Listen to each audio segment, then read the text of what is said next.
Hi and welcome to Old Time Knowledge. Well, in this video I am going to be making some strawberry jam.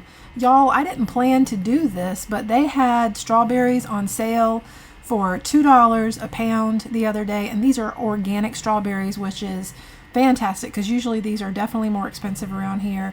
But I went ahead and picked up 3 pounds of strawberries, and so I'm just going to start cutting the tops off of these and getting them in the bowl and getting them ready. What I'm going to do is I'm going to get all these tops cut off, then I'm going to give them a rinse in water and vinegar, and I just always do that with any fruit, like this kind of thing, any berries I should say. And also, by the way, that's a really good trick if you're going to be keeping them in your refrigerator, because that will help preserve them longer.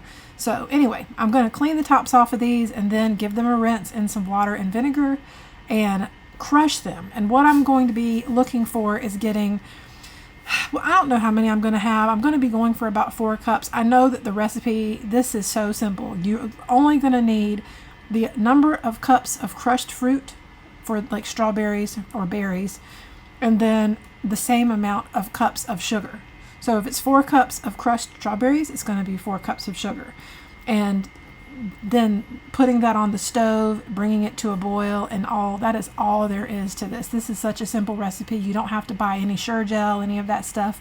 This is just sugar and fruit, and it is delicious. So let's just get to it. I'm going to be speeding some things up because I guess it's probably kind of tedious looking at me just cut strawberries here.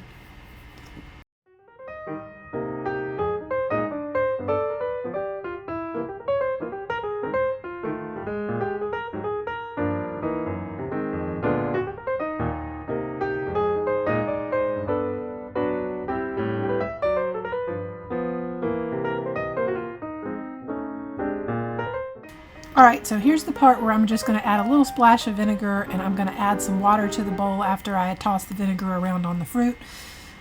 This is just to clean off any impurities, any things that might be living on the strawberries, whatever. But I'm just adding some water, and I'm going to give it a rinse, let it sit for just a couple of minutes, and then drain it out, and then start chopping.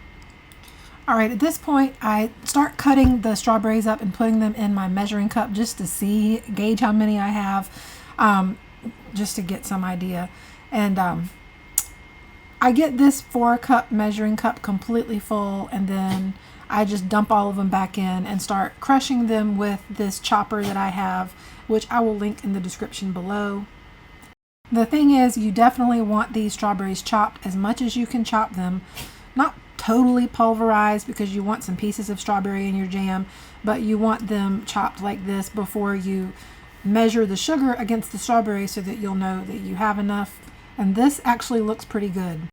So now I'm just going to get these in the measuring cup just to make sure how much I have that's crushed fruit. It's 4 cups. I'm adding this to my pot, and it's already hot because I had it on the burner for a minute before I added the strawberries. So I'm adding in 4 cups of sugar, and stirring it in really good. And the thing is, I'm just going to leave this on the stove and keep stirring it, and I'm going to bring this to a boil. And once this comes to a boil, I'm going to continue letting it boil until it starts thickening up, at which point I will start testing it to see if it has set enough.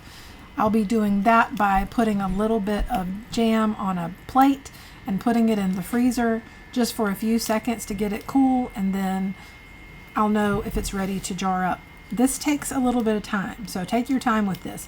You'll also be able to tell by looking at your spoon or checking around the edge of the pot, but putting it on the plate and testing it in your fridge or freezer is the best way to go. Now obviously this is sped way up, but sometimes you will start seeing the strawberries or the fruit start coming up. This pot is too small. I really should have used a bigger pot, but my other pot had been used to sterilize my jars, so this is the one I had. But if this starts happening and you need to, just remove it from the heat a little bit.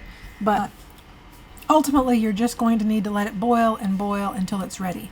Also, you're going to see me skimming off some of this foam. We don't want that foam in the jars. You know, sometimes when you see canning recipes, they will say that you can add like 1/8 of a teaspoon of butter to reduce foaming. I'm not bothering with that. I I don't really know if that's a safe approved method. I've done that before because I've seen it in some official recipes, but for this particular recipe that's just using strawberry jam and sugar, I don't know, but I'm just removing the foam, as you can see here, and there's still going to be some, but I just want to reduce it because once it bubbles up like that a whole lot, you're going to end up with a ton of that foam on top. So I'm checking it one more time to see if it's ready, and I think this is the time when it does actually seem like it's ready. So now it's time to remove this from the heat, make sure I've got all my tools ready, and get ready to jar this up. Now, because this only is going to process in water bath for 5 minutes, I have made sure that my jars have been sterilized in boiling water, the lids, my tools that I'm using to get this in the jars, including the funnel, including the little thing that I use to put the lids on the jars. I've sterilized everything. You want to make sure that you have a really clean environment for these if you're not processing for 10 minutes or more. Now, when you're using 4 cups of crushed strawberries and 4 cups of sugar, you should get about 4 half pints, but I actually am ending up getting a little bit more. I have 6 half pints here, but ultimately it's going to be 5 half pints. And so it's, whatever you're able to do, it's, you just get your jars ready, make sure you have enough already sterilized, because you don't want to have to wait to sterilize more jars before you get everything in the canner. And so now that these are all filled up, I need to make sure that they're actually at a 1/4 inch. And since some of those jars are at a little less than a 1/4 inch, I'm actually adding some of that leftover that I put in that last jar into these jars just to get them up to the 1/4 inch headspace line. And then I'm cleaning the lids of the jars with vinegar. And that right there, y'all, what you just see me do is I caught a jar that had a chip on the rim. So I transferred those contents of the jar to that 6th jar that I had, because this is one of the reasons why we go around jars with vinegar or go around them with water, because of the fact that not only are you cleaning off any debris, but you can also feel and check to see if there's any chips or anything like that. You don't want chips on your jars, because if there are chips on the rims, then they're not going to get a good seal. So now I have put my sterilized lids on there. I've got my rings on there finger tight. I'm adding them into this pot that I have water in. I'm adding a little bit of vinegar to keep mineral deposits from forming on my jars, and I'm going to water bath can these once it comes to a boil for 5 minutes. Okay, and you can see, I'm going to show you, it's at a boil, so here's the point where I'm going to start timing for 5 minutes. After 5 minutes had gone by, I turned the burner off, moved the pot over, let the lid be a little bit off the top, just a little bit, and let the pot vent just a hair. It's not under pressure or anything, but I just don't like giving my jars too much of a shock by yanking them out immediately. So I'm going to get a towel in place, and then I will get these jars out of the pot, and you'll be able to see how they turned out. And I will tell you that every single one of these jars sealed perfectly.